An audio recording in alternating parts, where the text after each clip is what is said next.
Good morning. My name is Meghan Bryant, and I am head of public services and instruction at William & Mary, which is in Williamsburg, Virginia, colonial Williamsburg, and it's the second oldest institution of higher education in the United States.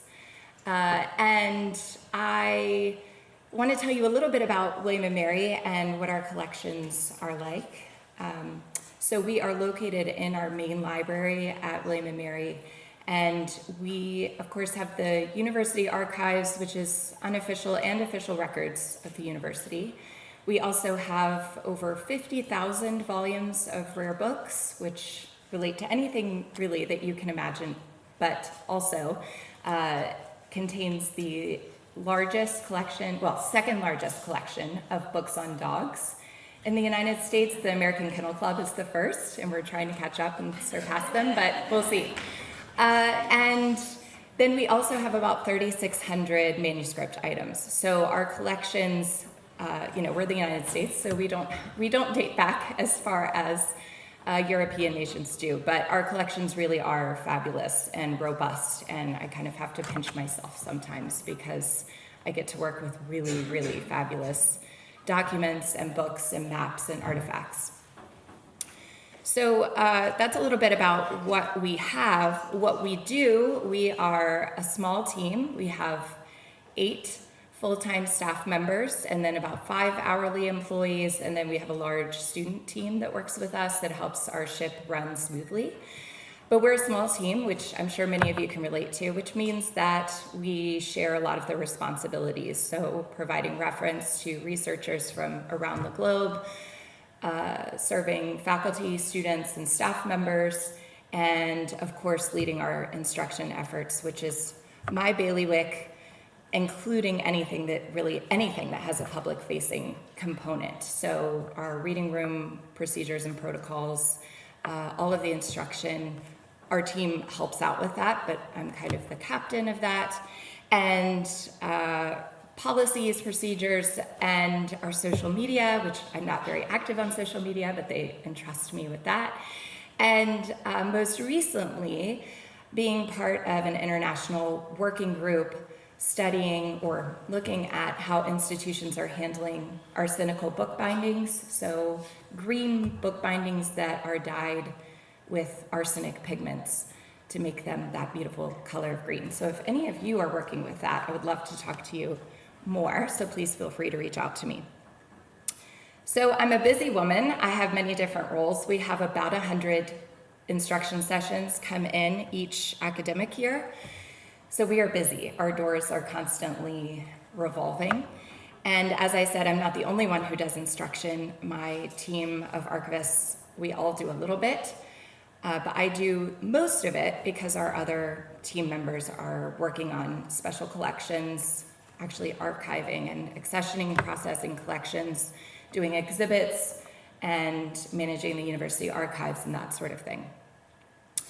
So what I'm presenting to you today is a kind of case study. This is a course that I did with a faculty member in the history department just this spring semester. And it was unique, and I think it was uniquely successful. So I wanted to share this as kind of a idea sharing and brainstorming. And again, I'd love for anyone to reach out to me afterward or by email. So as those of you who do instruction in archives are probably familiar with this, most of what we get are one-shots, that's what we call them in the US, where the faculty member reaches out and wants to bring a class in for one session. So we get one 50-minute or 80-minute session to make an impact. And we love those. I mean, ultimately our goal is to get folks into the archives and get students the experience of being in an archive. So those are wonderful. They're a lot of pressure though, because you have to make sure that the students are getting an engaging and useful class session, and that they leave hopefully having been impacted by something that they've seen or looked at or heard during that session. And often all of our sessions are individually curated, so that's unique in and of itself and special, I think. But we call kind of the one-shots where the professor says, I really just want them to see what you have that relates to X, Y, or Z topic. We call them kind of show and tells. So we're essentially curating an exhibit for the students to see what kind of materials they could find in an archive that relate to whatever topic is relevant to their course. And I've heard another archivist call that the drive-by approach. It's kind of like, you know, it's fun and it's exciting and it can be great, but it's not ideal for those of us who really want them to have an engaging hands-on session. And then we have some professors who bring their students in for more than one visit, and really they're teaching their class in the reading room. So that we have a lectern and we have an overhead projector, and they will stand and they will give their usual lecture that they had planned. And then they will say, okay, now come over to these tables and look at the materials that some of them are what were included in the lecture.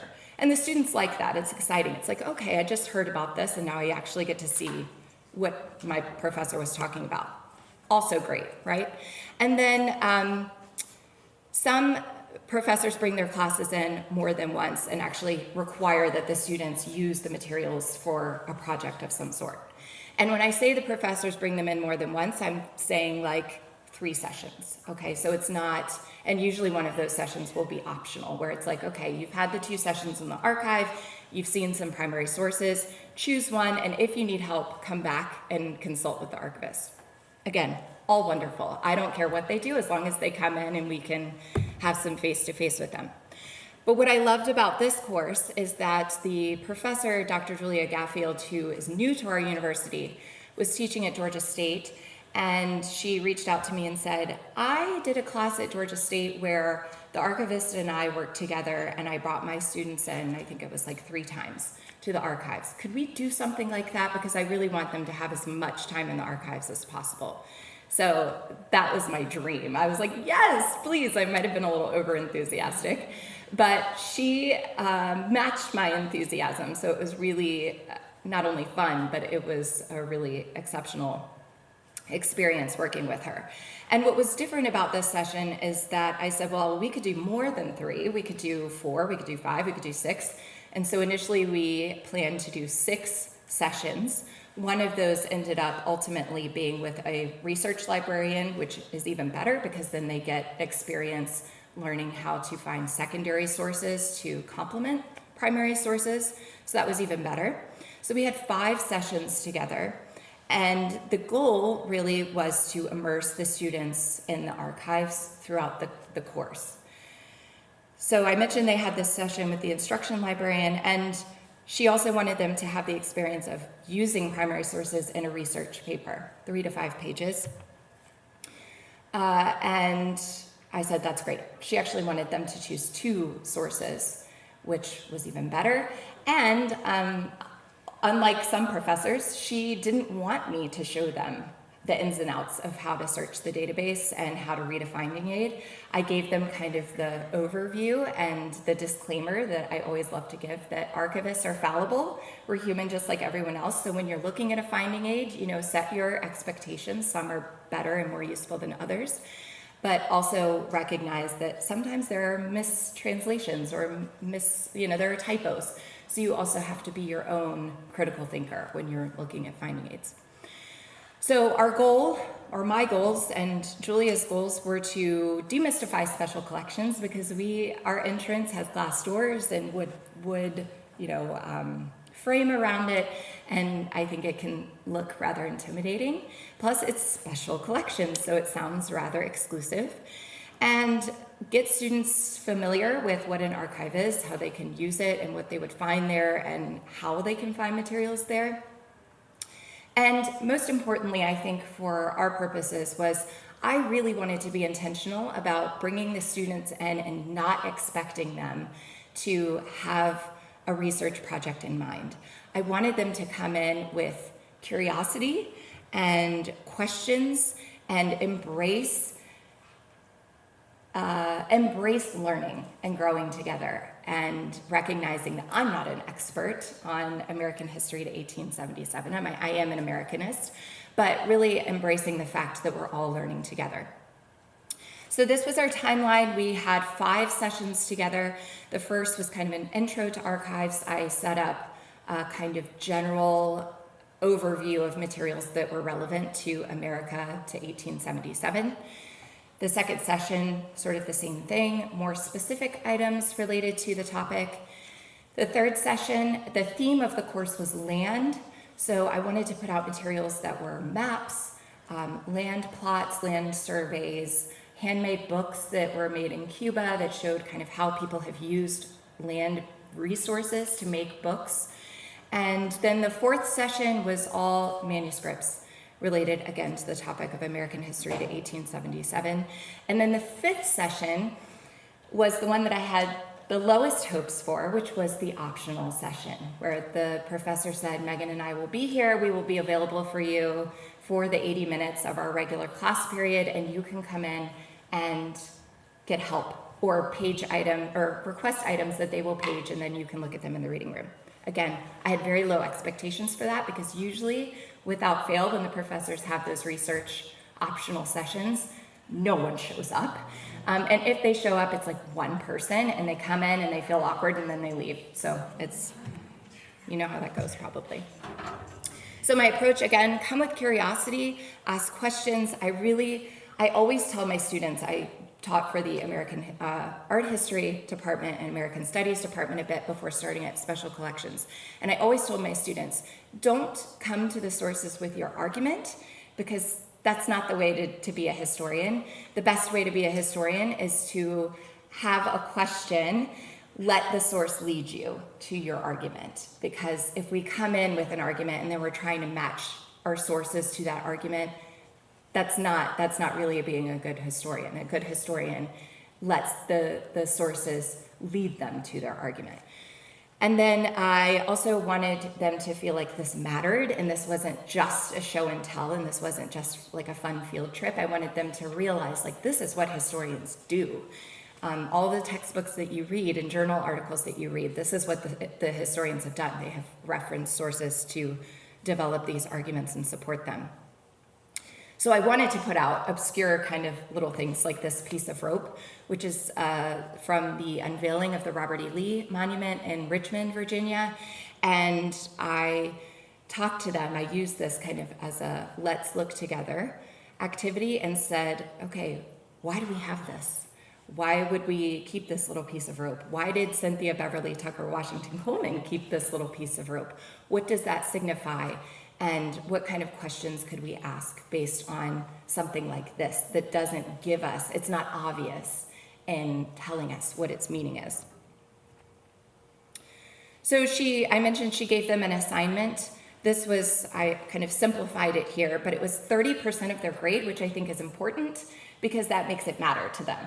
Because if it's 5%, they're like, that's not really going to have a huge impact on my overall grade. But if it's 30%, we're really doing something here. And like I said, they had to search the catalog on their own, find sources, come in on their own time to look at those sources in our reading room. And they did that, and I'll say we had many students come back more than once, which was really exceptional. That doesn't really ever happen. And so my observations were that the faculty member, the professor, Dr. Julia Gaffield, had kind of given them an introduction to primary sources. So she had, leading up to their first visit, shown primary source examples in class and gotten them familiar with how do we read script, how do we read handwriting, and why is this important, and how do we look at these things. Very few of them had been to an archive before, so most of them had no familiarity with archives whatsoever.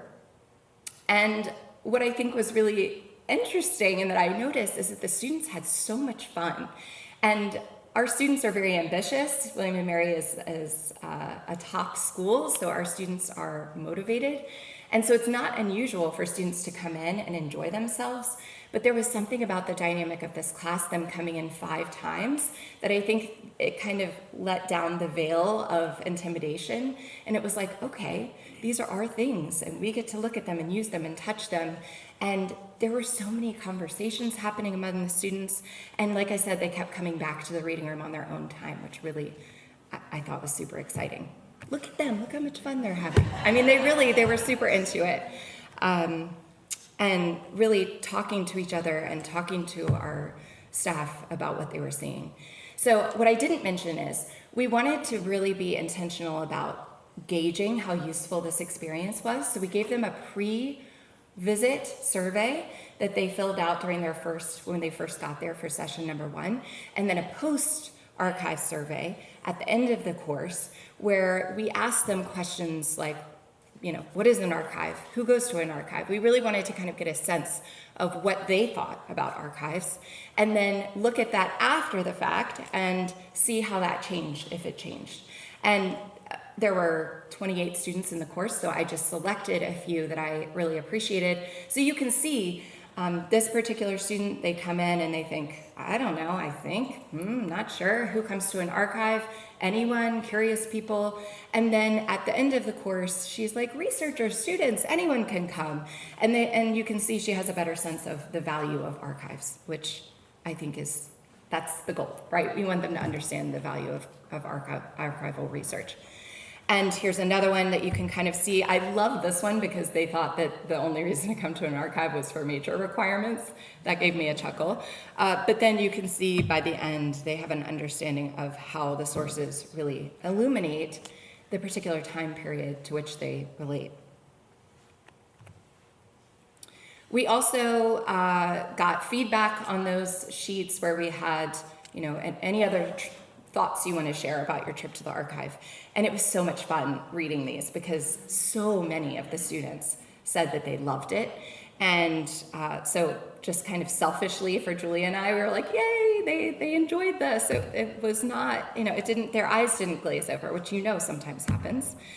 And so it was also just really appreciating the fact that, like the first one, they were glad that they were able to come to special collections because they always wondered what were going on inside those glass doors. And that's what's most valuable to me, is that we want them to understand we have these things for you. We don't keep them so that we can just preserve them in the stacks. We don't keep them for the bookworms. We keep them for you to use, and you don't have to have a particular research project. Like if you're interested, you can come in. That's the beauty of it. Come in and see what questions you can ask. Okay, I'm right on time. So my big takeaways from this, and Julia and I met several times leading up to the courses. We checked in with each other, of course, at the end of each session to talk about what went well, what didn't go well, what could have been better. And I will say the maps session, that was the one that fell flat because inevitably, there's always going to be one that kind of doesn't go the way that you had hoped. That was the one that fell flat. The second session that we had, or maybe it was the first, we gave them an activity that was called See, Think, Wonder. And if you Google that, I think it's based off of maybe the National Archives, I can't remember, but essentially it prompts students, it's very approachable, we use it for freshman courses a lot. It prompts them, see, what do you see? Think, what do you think about that? And then wonder, what questions can we ask based on what we saw and what we thought?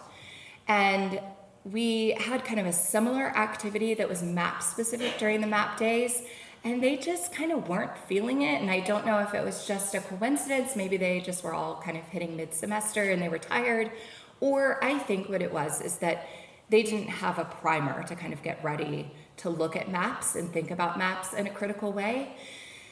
But I could talk more about that because she gave them a mini lecture. So again, I'm happy to talk about this further. But the other sessions were the best. The best one was the day in which we gave them an activity where the professor said, choose 2 sources that are in the room, read them, transcribe them, and create a citation.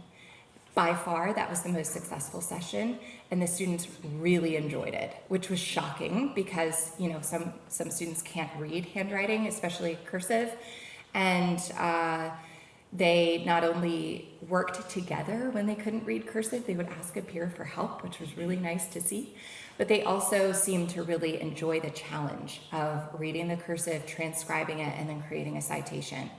So my big takeaways for this were, again, let the sources lead, encourage them to ask questions. I think that's helpful for them too because they don't feel pressured. I think it's easier to come saying, let me ask a question rather than let me prove my argument, right? And Secondly, let's look. Having an art history background, I really like to walk students through the process of looking because I think we take advantage of the fact that we are inundated with visual stimuli all the time. And really, when we're looking at something, we have to be intentional and slow down. And then thirdly, embrace the challenge, embrace the unknown. I will say my last thing, I have to squeeze this in. What I think was the best thing that I did, and I kind of came up with it flying by the seat of my pants, is I chose materials from the archive that I knew nothing about in terms of their content. So I chose a 16th century manuscript or a book that was hand sewn, and the cover of it was discarded manuscript. I can't read Latin. It was all in Latin, so I had no idea what it was about. And I liked that. So I said, look, I'm not an expert. I don't know anything about this, but what could we read from this book based just on the physicality of it? And that worked really, really well. And if you go back to this slide, you can see another type of object that I used. This was a very, very worn, distressed map that we could barely read. But I said, look, we can look at this and we can learn about the life of this map. So embrace that. We can be very transparent about the fact that we don't know everything, and we can learn together, and I think that really makes an impact. Thank you so much.